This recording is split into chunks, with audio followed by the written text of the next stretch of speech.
안녕하십니까, 우짜입니다. 이번 이야기는 딥시크는 블랙스완일까? 입니다. 구독과 회원가입 감사합니다. 그럼 보시죠.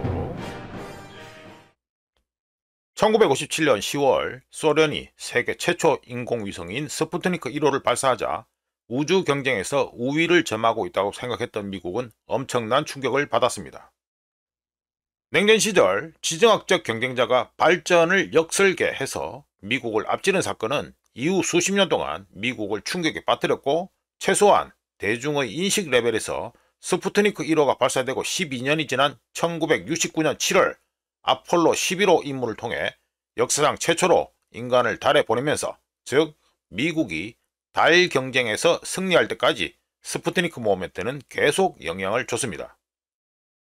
한편 2025년 1월 20일 항저우 심도탐색 인공지능 기초기술연구 유항공사라는 엄청나게 긴 이름을 가진 중국 회사가 출시한 딥시크라는 AI 툴 모음이 준 충격파는 스푸트니크 충격과 맞먹을 만한 것이었다고 할 수 있습니다. 왜냐하면 딥시크 AI 툴은 오픈 AI 및 다른 회사들에서 출시한 것과 같은 AI 툴과 동일한 벤치마크를 충족하는 것으로 보이지만 훨씬 작은 컴퓨팅 리소스를 필요로 하기 때문입니다. 참고로 딥시크는 값비싼 하드웨어가 아닌 스마트폰에서 사용할 수 있는 소프트웨어의 발전에서 능력을 확보하는데, 딥시크에 내장된 소프트웨어 혁신은 기존 AI 데이터 센터를 만드는 데 필요한 값비싼 프로세서를 제조하는 회사, 예를 들어 2025년 현재 AI 시장을 지배하고 있는 칩 제조회사 엔비디아와 수십억 달러의 자본적 지출, 줄여서 캐펙스라고 하죠. 수십억 달러의 자본적 지출을 조합을 통해 최종적으로 구동 모델을 통해 판매할 수 있는 AI 도구를 만드는 빅테크들에게 큰 재정적 영향을 미칩니다. 게다가 딥시크 소프트웨어는 첫 번째, 제조하는 데 엄청나게 많은 에너지를 소모하고 엄청나게 비싼 프로세서에 대한 필요성, 두 번째, 엄청난 양의 전기, 세 번째, 딥시크 소프트웨어가 표준 프로세서에서 실행되고 PC나 스마트폰 같은 로컬 리소스에서 오프라인으로 실행할 수 있는 오픈소스 소프트웨어로 출시되었기 때문에 유료 구독 AI 도구 시장 자체를 단어 그대로 증발시킬 수 있습니다. 실제로 딥시크 출시 이후 AI 하드웨어에 대한 서방, 정확하게는 미국의 독점과 AI 소프트웨어에 대한 서방, 정확하게는 미국의 준 독점은 깨졌고, 성벽에 앉아있다가 크게 넘어지면 회복 불능이라고 하는 영국 동요 험프리 덤프리의 가사처럼 독점 상태로의 회복은 불가하게 되었습니다.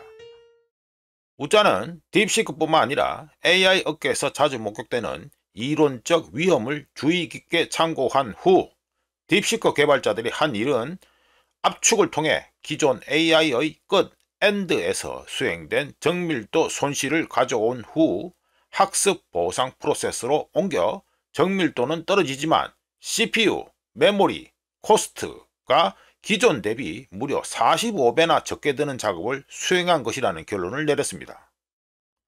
필요는 발명의 어머니라는 유명한 말처럼 엔비디아 칩을 대량으로 확보할 수 없었던 중국 프로그래머들은 과거 심우주 임무를 위해 보이저 1호를 만들고 유지시킨 미국 프로그래머들처럼 소프트웨어에서 혁신을 해야 했는데요.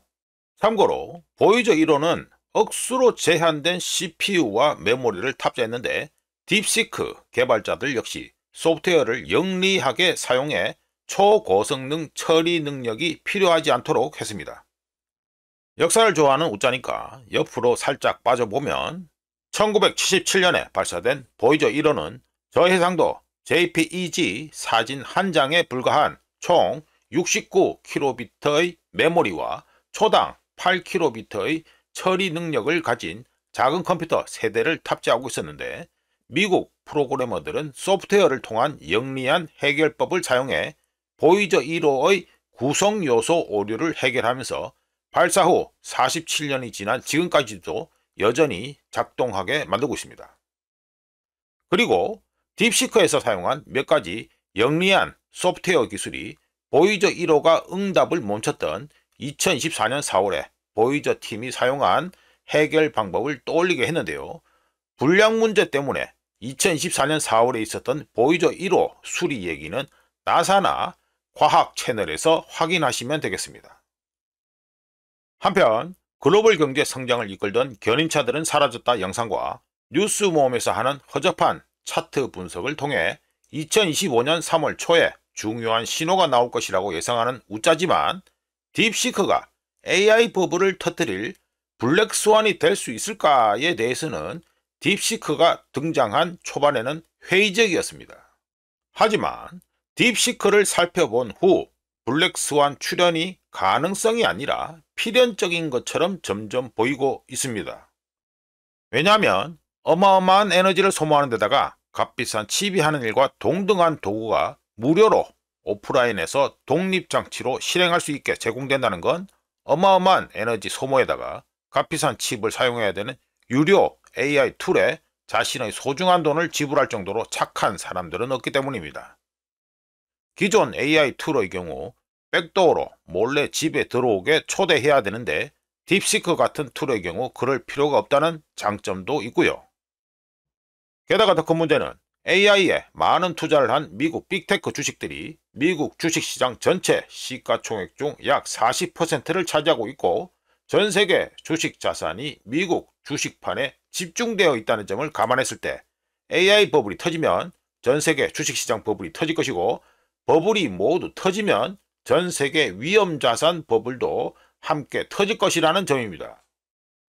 즉 AI 투자자들이 AI 칩과 툴에 수십억 달러의 고마진 수익을 예상하고 있을 때 딥시크 같은 툴이 내세울 소프트웨어가 세상을 먹어치운다라는 강력한 문구는 불가능했다고 생각했던 방식 또는 블랙스완으로 나타날 수 있습니다.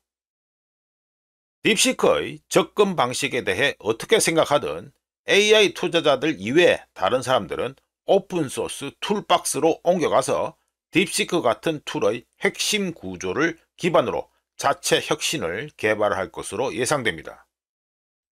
우짜가 보기에 2025년 현재 소프트웨어가 세상을 먹어치울 수 있을지 장담할 수는 없지만 주식시장 버블을 한 입에 삼킬 수는 있어 보입니다.